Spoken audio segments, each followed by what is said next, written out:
I think I'm finally at a point where the honeymoon phase of this car is over. Because when I first got it, I was like, we're gonna keep it pristine and nice and OEM. So we're not modding anything so that no panels get scratched, no clips break, and just leave it how it is from the factory. I think that might have been PTSD stemmed from my last car, my 2016 Mark 7 GTI, because it was all fun and games and I loved the car until I tried to do anything on the car that required me to take any panels off. Nothing came off like it was supposed to, so imagine my surprise when I tried to change a part on this car and the YouTube tutorial said it would only take 10 minutes, so I mentally prepared for half a day.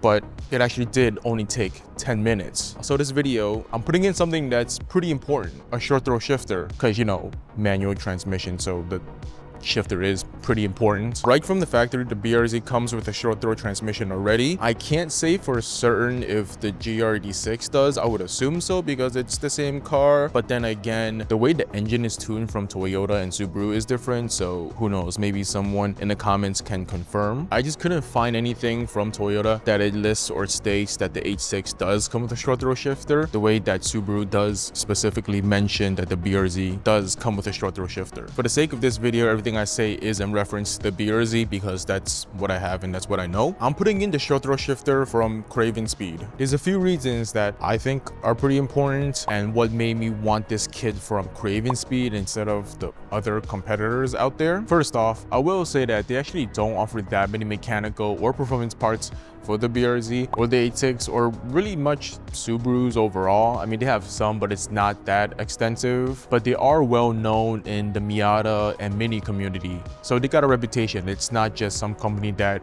rebrands parts from AliExpress. Second, the durability and strength of this short throw shifter. To get a little technical here, the strength and durability comes from the main shaft being so deep in the pivot, plus the thickness of the shaft, and then the shaft is locked into place with a steel pin bonded into the main pivot. Does that even make sense? Because that's what I wrote down for this script, and at the time of writing, that's what I was understanding. But reading it out loud now, I realize that's pretty wordy, so I hope you mechanically inclined people understood what I'm saying. But all this is just to say that there isn't any welds on this thing to crack or snap, and that if you wanted to break the shifter, you would actually have to snap the shaft in half. That is the cliff notes of the strength and durability of this thing. But if you actually want to look into it, they actually have a whole blog post documenting them designing and testing this thing. Again, all of this is just to say that this shifter isn't breaking anytime soon, and it would take a lot to break. But you know, go read like the million-page blog post that they have about it and watch the videos of them testing it. And the third reason of why I think this short throw kit is cooler and better than the rest is because it actually changes the way you reverse in this car. Because stock is you lift up the collar and go into first, but this kit actually changes it to you pressing down and going into first. For the install of this kit, I guess technically you can say it's a plug and play. It's just that the plug part is a process. Although not hard or complex, you don't need any specialty tools. It's just that there's a lengthy number of tasks for you to do. First off, you gotta remove the interior, and it's the same process to remove the interior as any other short throw kit. If you want a full step-by-step video guide to follow along, there's plenty out there from Kevin/Servant Media. When you've gone to the part where everything is off and you're ready to install the actual short throw shifter, that's when you can follow the PDF from CravenSpeed's website. When you get to the part with the red shifter plate and the black reverse lockout plate, don't tighten it all the way just yet. Just enough so that they don't move and roll through the gears. Make sure you can comfortably go into reverse and 5th and 6th gear naturally. And by naturally, I mean like shift normally as you would as if you were driving on the road without thinking. And if that's all good, then you can finalize it and tighten everything down. And putting everything back together is pretty simple. Everything just snaps back into place. I will say though that the hardest part is dealing with a rubber boot that covers the linkage. If you rip it, fear not-ish, because it is only like $15 from the dealer, but it's just a hassle to replace. If you do rip it, I think you can replace just it via the bottom of the car, but don't quote me on it. For the actual install though, it's completely possible to do without jacking up the car. You can do everything from the interior from up top, but it's just depending on if you have small hands or not, the rubber boot part is just way easier from the bottom. I wouldn't say I'm super mechanically inclined, and I was able to do it just by following videos and the PDF, so I believe in you. Again, not hard or complex, just lengthy because you have to remove the whole interior. So it's actually been some time since that little intro bit, and I've been using this short throw kit almost every day since my BRZ is my daily, and my verdict is it's a acquired taste and feel. And I don't mean that in a bad way or any negative connotation.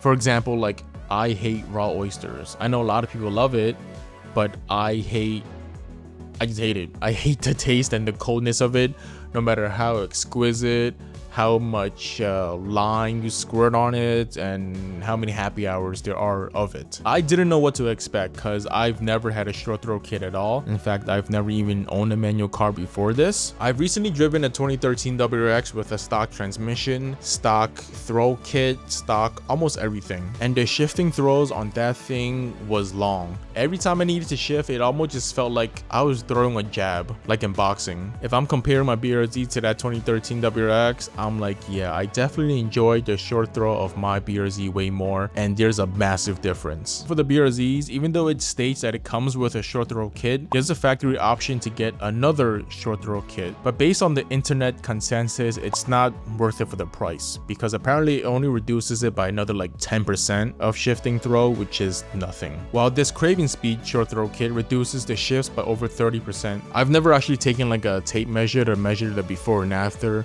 from stock and then with this kit on, so I can't give you like an actual percentage of how much this kit reduces the shifts, but it is reduced, I can tell you that much. And it's just something hard for me to verbalize and describe over video. So I'm willing to offer my car up for demonstration purposes. If you ever catch me like a meet or something, feel free to ask me and you can sit in the car and shift around and see for yourself. The best way I can describe it though is that stock, there's more like wiggle room and leeway. Like if you shift into like 3.5 gear, it'll kind of just pop in and slide into fourth on its own. Whereas with this kit, and I assume the whole idea of short throw kits is that it's a way more raw feeling, and you got to be more like accurate and intentional with your shifts. Like if you want fourth gear, you got to really aim and push it into fourth. It takes more effort and intention to shift it into a gear. Like sometimes when I'm slowing down and picking a gear to shift into, it feels like it won't go in. But that's because when I first installed this, I wasn't used to putting that much strength into a shift. And now that I'm used to it and know what to expect, it just punches right in. It sounds like it's a bad thing, right? Like who wants to put more effort into a shift? But no, that's the point. It's a more raw and direct shifting experience because you're actually changing the point of the roll of the shift, of the linkage, of the fulcrum. And this sounds silly and I even feel stupid for even admitting this, but I googled it and this is exactly what Nachi means.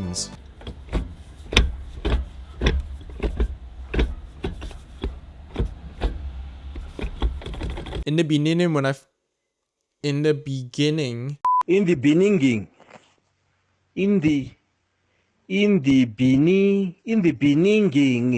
beginning, it did take some getting used to when I first installed it, but now that I am used to it, I don't ever want to go back.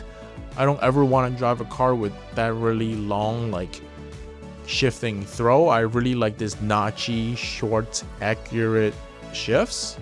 Like I said, it's an acquired taste. Like I used to not like black sesame, but now that I'm used to it, it's my go-to. Black sesame and red bean. I would also like to point out that this kit changes the reverse, and that takes some getting used to as well, because stock it used to be pull up and into first, but now it's a push down into first. Just something you gotta retrain your brain for, not a big deal. The kit also comes with its own way to shift knob. I was hesitant at first, but now I've grown to actually really liking it, because before this I was using the STI shift knob that I bought separately from the dealership, and I was like, I want to keep using this one because I really like it and it's perforated leather. But I gave the included CravenSpeed shift knob a try, and it actually feels better in terms of like the grabbiness and the weight of it with this short throw kit. If you're changing all of this from stock parts, I would think that would give you the biggest difference, the biggest like change and comparison, and you might even experience it as if like you're driving a new car. But and welcome in experience in my eyes. And to reiterate, as I said earlier in the intro, one of the biggest selling points for me of this kit is their strength and the durability, and how much research went into this to make sure that it won't just snap off no matter how many times you shift. But if you somehow do manage to snap this off, I think you don't need a car. You don't need to be driving at all, because you're the Hulk. You should go and start training to fight Dr. Doom soon. And I also appreciate that this is almost kind of like an OEM plus mod. Like, in the grand scheme of modern cars, like, this is such a small thing but a very important thing, and it makes such a big difference on an item that you use every day, or every time you drive to shift. But it's also not as intrusive where you're like tuning the car, changing the software, rebuilding internals, opening up the gearbox or anything crazy like that. So because of that, I also like to assume that this isn't going to void any warranty, but that's can also be like a gray area. Depends on what the warranty is and what dealership you go to. And what I mean by that, if you go to any Toyota dealership, they're just gonna void your warranty just because you drove over, was it 89 miles per hour? So maybe I'm glad I kind of got a Subaru, because I've had nothing but positive experiences with Subaru dealerships. Anyways, I also really like this mod even more because I installed it myself, 100% myself. Okay, maybe like 86% myself, and I'm really proud of myself for that.